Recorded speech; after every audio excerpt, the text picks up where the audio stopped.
Gikatingad-an karon sa katawhan sa Puro 4 Barangay Tabid tungod sa pag-atake sa wala mailang mangtas nga hayop nga mipaak sa mga kanding ug manok samtang anaa kini sa payag nga bahin. Nga gibana-bana mga alas 2 antak na sa kadlawon sa milabay gabi Pizza 17 ning bulan sa Agosto. Nakaangkon og daghang samad ang mga kanding ug manok hinungdan sa pagkamatay niini. Gituhuan sa ubang mga tawo nga ang nagpaak sa mga kanding ug manok usa kini kasigbin tungod sa kadaghan sa pinakan ug dili normal ang maong pinakan sa hayop. Kay kun iro pa ang nagpaak niini, malangkat ang tinae mao nga ang uban nagtuo nga sigbin ang nagpaak sa maong mga kanding. Sa gihimong paluap sa DXDD News Team mahitungod sa maong hitabo, mismo ang team miadto sa dapit na hitabuan aron masayran ang tinuod. Usa sa gikahinabi sa DXDD News Team ug sa ubang kauban sa media si Ma'am Silsa Diaz nga dako ang iyang pagtuo nga sigbin ang nagpaak ug lahi daw ang atakis sa ilo. Na pud ana sa akong mga ginikanan sa una ana bitaw. Ay wa man ko kitag yung sigbin ana nga sigbin na ingon ana. Ug di man gani kana kunong gi batakdan bitaw wak-wak ana bitaw nang uhaw nung nagdugo mo ni mga namakwan og hayupan pod ug anan duha.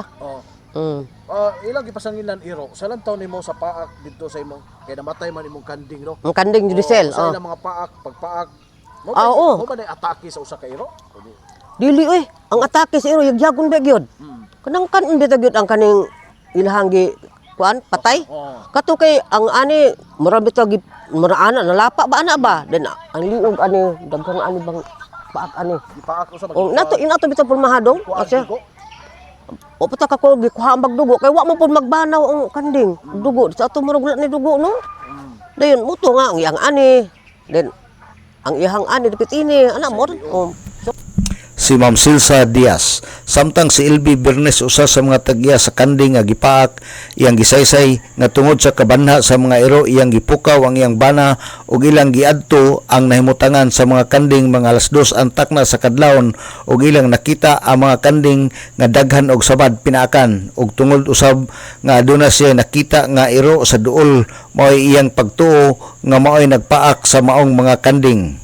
Si Elby Bernes ang tag-iya sa usa ka kanding nga hangtod karon buhi pa ang kanding apan naganto sa daghang mga samad pinakan ug wala siya laing nakita gawas sa iro nga anaas sa duol. Nakitaan pag-abot ako dire, iro siya. Iro man puti nga iro nga ayang donggan pilay mo ran ako nakita. Di na ako maklaro yang naong kay ngit-ngit manggod ang flashlight na ako. Ang yarang mata mo'y makita nga siga bala inang lahi ra ba jud kung ngit-ngit tungad law. Natural lang ana lang good nga. Dili pod iko ra good nga kuan basta iro gid siya ko nakita. Iro gyud ako nakita. Mo ako nakita puti nga iro nga puti kay siya balahibo nga. Normal lang di po kay dako. Murag parehar gud ang mga mo iro gud siya. Pero usa man to hitabo ang gidudakan nga sigbin.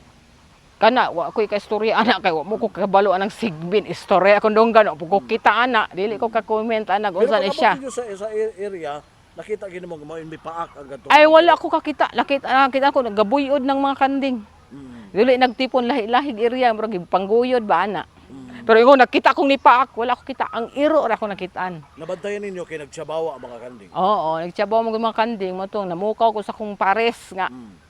Ang kanding ba nagtiyabaw lagi sa muna ng iro sig paghot. Akong kuan bangod basig among tangkal ba namong gud may tangkal pud sa kanding basig akong bana wala niya gisilong among kanding.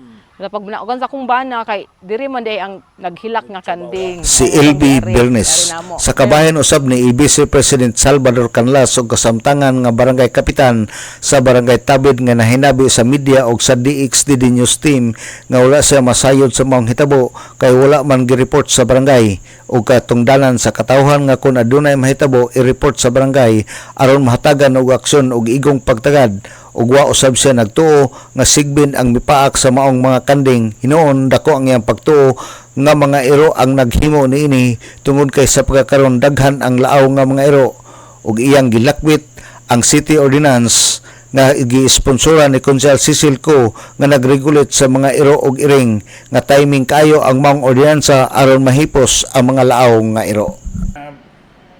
Kana mga ingon ana nga panghitabo dapat i-report na sa barangay no dili lang kay i-post lang diretso no kay pag-report mo gud sa barangay isip kuan mo na katungdanan pod no sa mga residente sa barangay mo nang mo report sa barangay matagan ko na og saktong pagtagad ng kuan pero ug moingon sila og ikaw na og sigbin wala ako mismo sukad sa akong pagkatao ko motuo og sigbin puro ra na nasa libro puro istorya sa akong mga lola ug lolo no kana sa tinud-anay lang daghan jud kayo nga mga laaw karon nga yung mga iro no.